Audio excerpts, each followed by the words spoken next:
नमस्कार, बहुत स्वागत है आपका। आप देख रहे हैं किस्मत कनेक्शन और मैं हूं आपके साथ शैलेंद्र पांडे। बात करने वाले हैं मां के 5वें स्वरूप की। आज बात करेंगे माता स्कंद माता की और जानेंगे कि आखिर भगवती स्कंद माता की महिमा क्या है, इनके पूजा का विधान क्या है और कैसे स्कंद माता की पूजा से आपको विशेष तरह के वरदान मिल सकते हैं। चर्चा को आगे बढ़ाएंगे, लेकिन सबसे पहले बात होगी आज के गुड लक की। नवरात्रि में किसी भी दिन निर्धनों में, गरीबों में हलवा, पूरी और चना बांटिए।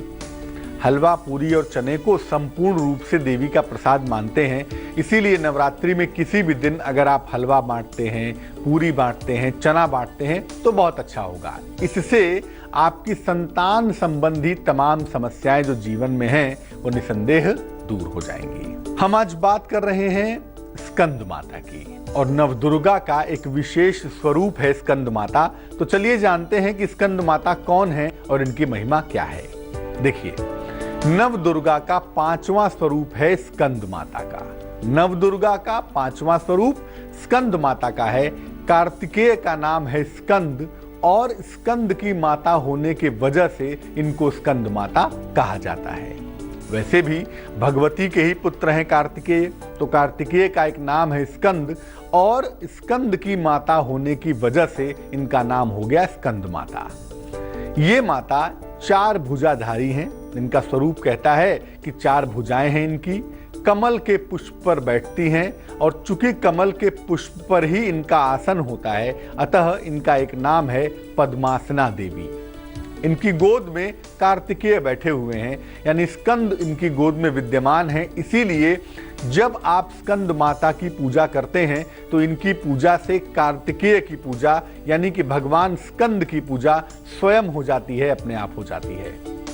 इस बार स्कंद माता की पूजा 11 अप्रैल को की जाएगी और जैसा कि आपको पहले भी बताया कि इस बार दूसरे दिन ही द्वितीया और तृतीया पड़ गई थी, इसलिए दिन तो चौथा होगा, लेकिन 5वें स्वरूप की पूजा 11 अप्रैल को की जाएगी। चर्चा को आगे बढ़ाएंगे, लेकिन उसके पहले जानते हैं मेष, वृष और मिथुन राशि का राशिफल।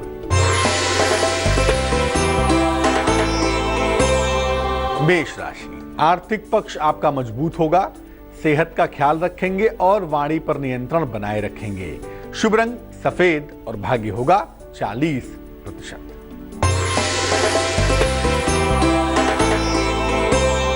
वृष राशि, संपत्ति का लाभ होता हुआ दिख रहा है। नौकरी में अनुकूलता आएगी, फेवरेबिलिटी आएगी, रुका हुआ धन मिलता हुआ भी दिखाई देगा। शुभ रंग होगा नीला और भाग्य होगा 78%।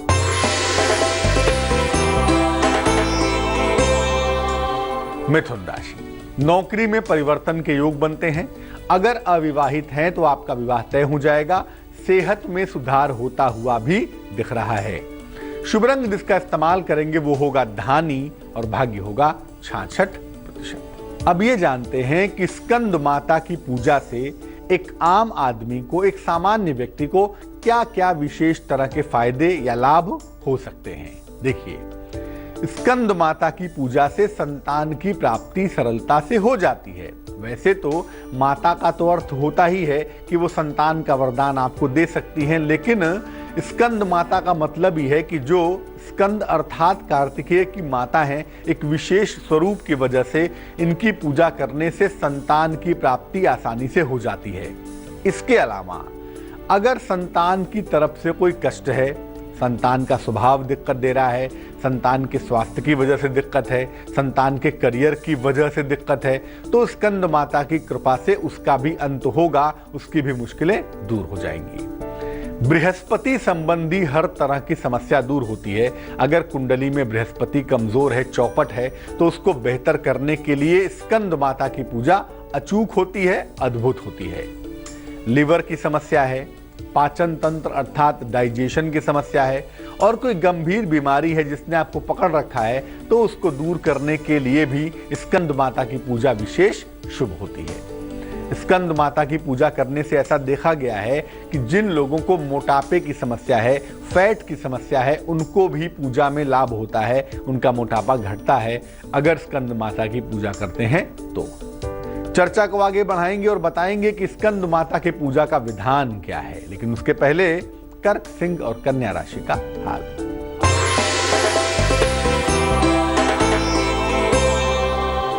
कर्क राशि, किसी अतिथि का आगमन होता हुआ दिखेगा, काम के नए नए अवसर मिलेंगे, संतान प्राप्ति के सुंदर योग बन पा रहे हैं। शुभ रंग क्रीम होगा और भाग्य होगा 89%।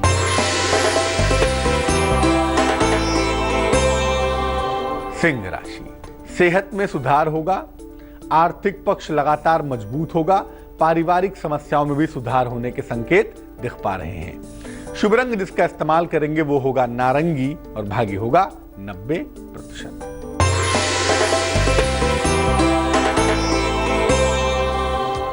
कन्या राशि, किसी लंबी यात्रा का योग बनता है, नौकरी में किसी भी तरह के तनाव से आपको बचना चाहिए, बेवजह तनाव मत पालिए। छोटा ही सही लेकिन आर्थिक लाभ भी आपको जरूर होगा, ये संभावनाएं भी दिख रही हैं। शुभ रंग जिसका इस्तेमाल करेंगे वो होगा हरा और भाग्य होगा 50%। आपके प्रश्न का उत्तर दें उसके पहले जानते हैं कि स्कंद माता की पूजा विधि क्या है स्कंद माता का पूजा विधान। देखिए, स्कंद माता की पूजा में पीले फूल अर्पित करने चाहिए और पीली चीजों का भोग लगाना चाहिए। स्कंद माता की जब आप पूजा करते हैं तो पूजा में पीले फूल अर्पित करें और पीली मिठाई, पीले फल, इनका भोग लगाना सबसे ज्यादा बेहतर होता है। अगर पीले वस्त्र धारण किए जाएं मां की पूजा के समय तो पूजा के परिणाम बेहद शुभ होंगे। इसीलिए जब आप स्कंद माता की पूजा कर रहे हैं तो कोशिश करें कि आप पीले वस्त्र पहनकर इनकी पूजा करें तो ज्यादा बढ़िया होगा। प्रातःकाल पीले वस्त्र धारण करके मां के समक्ष बैठना चाहिए, उन्हें पीले फल और पीले फूल अर्पित करना चाहिए। और एक मंत्र देखिए स्क्रीन पर, मंत्र है ओम ह्रीं नमः, ओम ह्रीं नमः। इस मंत्र का यथाशक्ति जप करना आपके लिए बेहतर होगा। और जब मंत्र आप जप लेते हैं या जप लेती हैं तो इसके बाद संतान संबंधी जो भी प्रार्थना है वो करेंगे या करेंगी, और मान लिया कोई और भी प्रार्थना है तो वो भी स्कंद माता से आप कहेंगे, करेंगे। ऐसा करने से आपकी प्रार्थना जल्दी स्वीकृत हो पाएगी। अब बात करेंगे स्कंद माता के विशेष वरदान की, लेकिन उसके पहले देंगे आपके सवाल का जवाब। हमें मेल लिखा है हर्षिता ने, दिल्ली से लिखती है ये। 1 अप्रैल 1986, जन्म का समय है रात को 10:40, जन्म का स्थान है दिल्ली। ये पूछ रही हैं कि इनकी शादी कब तक हो जाएगी, प्रेम विवाह करना चाहती हैं परंतु इनके घर वाले नहीं मान रहे हैं, तो क्या करना चाहिए ताकि घर वाले मान जाएं। और लड़के का विवरण भी इन्होंने भेजा है और पूछ रही हैं कि क्या इनका विवाह अगर हो जाए तो वैवाहिक जीवन कैसा होगा। सबसे पहले हर्षिता बताऊं कि आपकी कुंडली बिल्कुल मैच करती है, आप शादी कर सकती हैं, कहीं कोई प्रॉब्लम नहीं है। लेकिन चूंकि बृहस्पति अभी कमजोर है इसीलिए इस समय इस दिशा में कोशिश करने पे आपको दिक्कतें हो रही हैं। जो भी आपको प्रयत्न करना है अपने प्रेम विवाह के लिए, उसके लिए जुलाई के बाद प्रयत्न करिएगा, आपकी शादी हो जाएगी, आपका वैवाहिक जीवन ठीक होगा, उसमें चिंता की आवश्यकता नहीं है। नियमित रूप से सुबह और शाम भगवान शिव की पूजा करने से आपको लाभ होगा, क्योंकि ऐसा देखा गया है कि भगवान शिव की पूजा करने से वैवाहिक जीवन की कितनी भी अड़चनें क्यों न हो, कितनी भी मुश्किलें क्यों न हो, वो निसंदेह दूर हो जाती हैं। बात करेंगे अब तुला, वृश्चिक और धनु राशि के राशिफल की।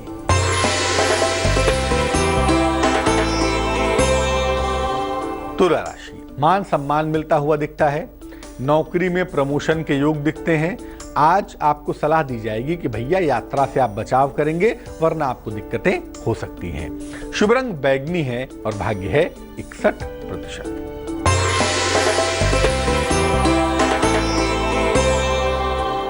वृश्चिक राशि, सेहत का बहुत ख्याल रखेंगे, वाहन का सुख मिलता हुआ दिख रहा है, शिक्षा में सुधार की स्थितियां भी बन रही हैं। शुभ रंग सुनहरा और भाग्य होगा 83%।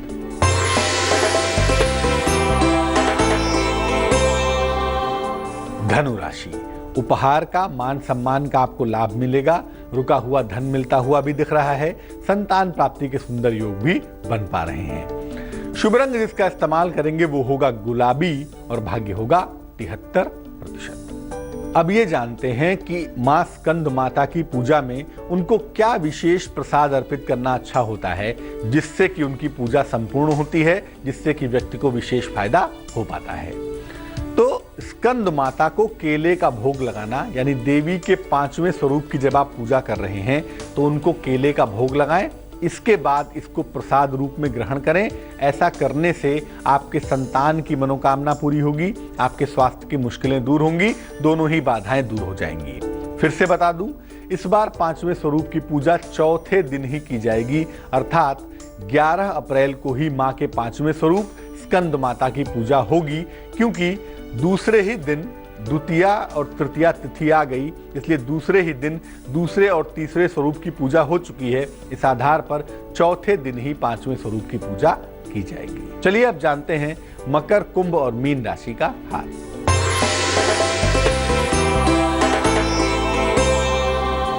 मकर राशि, हड्डियों में अगर कोई दिक्कत है, लापरवाही नहीं करेंगे, डॉक्टर से संपर्क कर लेंगे। अगर कोई पुराना विवाद है, कोई पुराना झगड़ा झंझट है तो वो दोबारा आ सकता है, उसका ध्यान रखिए। कोई भी मुश्किल आती है ना, अगर आप संयम से काम लें, अगर आप गंभीर हो जाएं तो वो मुश्किल आपके सामने नहीं टिकेगी, मुश्किल आपके सामने नहीं रहेगी। शुभ रंग जिसका इस्तेमाल करेंगे वो होगा सफेद और भाग्य होगा 57%।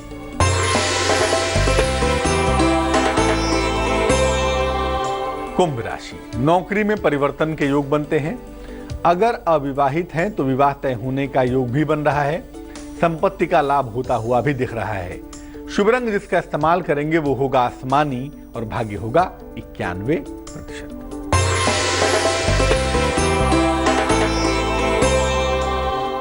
मीन राशि, संतान पक्ष की समस्याओं से आपको बचना होगा। वाणी पर नियंत्रण बनाए रखेंगे। अगर मुश्किलों को ठीक तरीके से आप निपटा लें, संयम और धैर्य से काम लें तो धन की प्राप्ति होना आसान होगा। सरलता से आपको धन मिलता हुआ दिखाई देगा।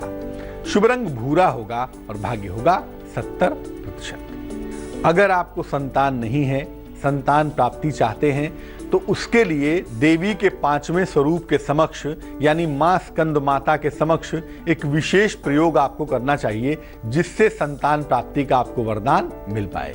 क्या होगा? मां के समक्ष पीली चुनरी में एक नारियल रखिए। पीले रंग की चुनरी में पानी वाला नारियल रखिए।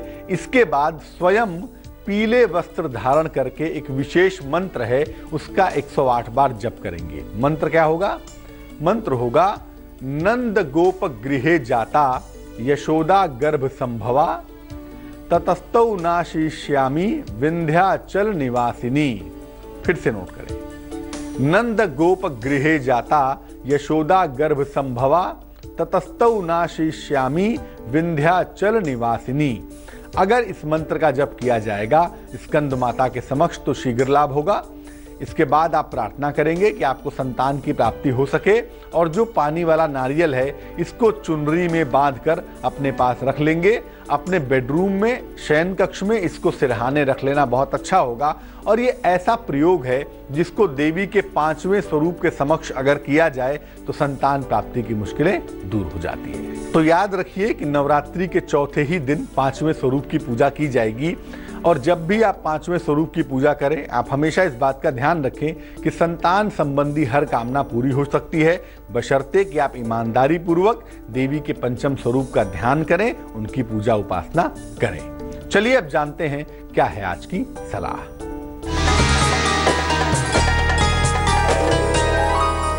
आप तमाम प्रयास करते हैं लेकिन धन नहीं बच पाता, धन का संचय नहीं हो पाता, क्या करना चाहिए? नवरात्रि में किसी भी दिन मां को 2 गांठ हल्दी की अर्पित करिए। सूखी हुई हल्दी की 2 गांठ मां के चरणों में अर्पित करिए। इसके बाद इन गांठों को अपने धन रखने के स्थान पर रख दीजिएगा। 2 छोटी छोटी हल्दी की गांठें मां के चरणों में अर्पित करिए किसी भी दिन सुबह के समय नवरात्रि में। और इसके बाद उनसे प्रार्थना करने के बाद इन दोनों गांठों को उठाकर बिना किसी कागज या कपड़े में लपेटे हुए अपने धन रखने के स्थान पर रख लेंगे। ऐसा करने से आप पैसे की बचत आसानी से सरलतापूर्वक कर पाएंगे। किस्मत कनेक्शन में आज के लिए बस इतना ही। कल पुनः हाजिर होंगे देवी के 6वें स्वरूप के साथ। चर्चा करेंगे उनकी कृपा पाने के उपायों की। फिलहाल मुझे दीजिए इजाजत।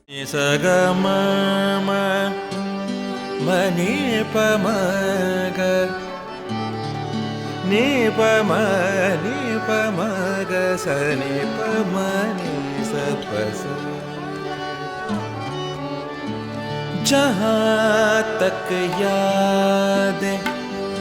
याद आती रहेगी।